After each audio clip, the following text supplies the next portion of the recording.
J'ai même pas envisagé un jour de faire autre chose que de rester avec mon père.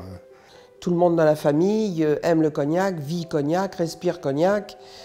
C'est vraiment tout à fait instinctif. C'est indissociable de sa personnalité en fait. Donc voilà, quand on épouse Laurent, on épouse Château-Montifaux aussi. Je me suis jamais posé la question en fait. Donc ça devait être une évidence, ouais. Ouais.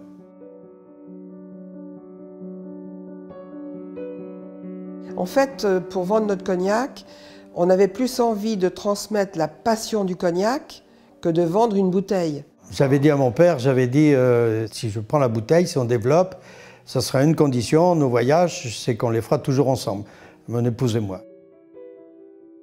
En peu de temps, ils sont arrivés à vendre toute leur production en bouteille. À l'époque, c'était 50 hectares de vignes, ce qui était déjà pas mal.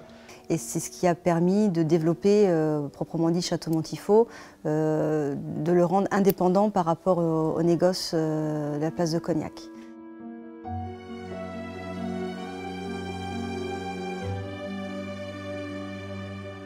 J'espère qu'il y aura toujours une évolution telle qu'il y a eu une évolution jusqu'à maintenant. Chaque génération a fait vraiment évoluer et j'espère que ça continuera.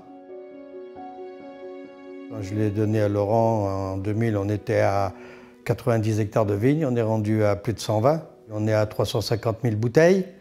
Donc vous voyez que l'intégration s'est bien faite et le suivi est bon, est parfait. Puis Laurent et Lodi, s'ils n'avaient pas la passion, ils n'en seraient pas là. Ils n'auraient pas évolué, ils n'auraient pas fait évoluer Château-Montifaux comme ils l'ont fait jusqu'à aujourd'hui. On ne fait que passer, on n'est qu'un maillon, encore une fois, mais chaque maillon est important.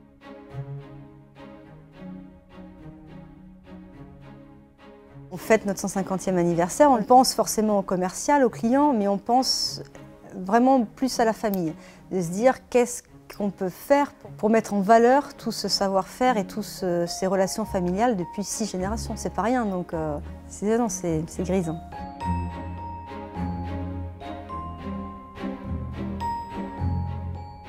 C'est toute une construction depuis l'origine. Et donc, je me suis dit, on va prendre un cognac représentatif de chaque génération. Donc 6 cognacs. C'est un petit peu unique parce qu'en général, nos assemblages, on prend des âges quand même proches. Or là, c'est toute autre façon de travailler. On a fait le contraire.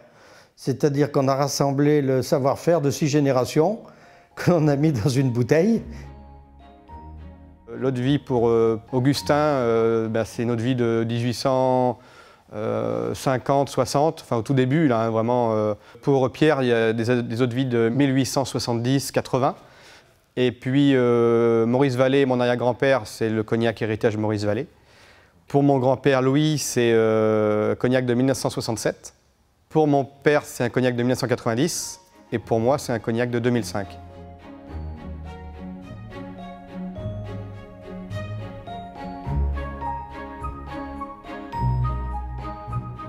Je veux que cette bouteille, ça soit un morceau d'histoire de Château-Montifaux, une histoire, un morceau de notre paradis en fait, que ce soit une pièce de notre paradis. Et il faudrait limite que la personne, quand elle a cette bouteille devant elle, elle rentre dans notre paradis. Et du coup, il me dit, allons-y, on fait on fait la réplique des grilles du paradis.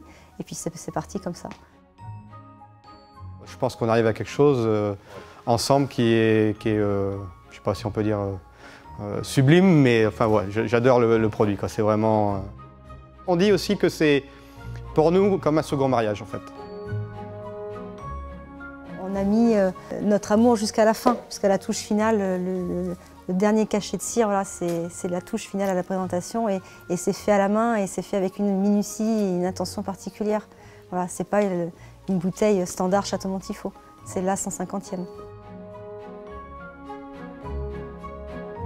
Il y a beaucoup dans cette bouteille et ce coffret. Je pense que ça va marquer un peu une étape aussi.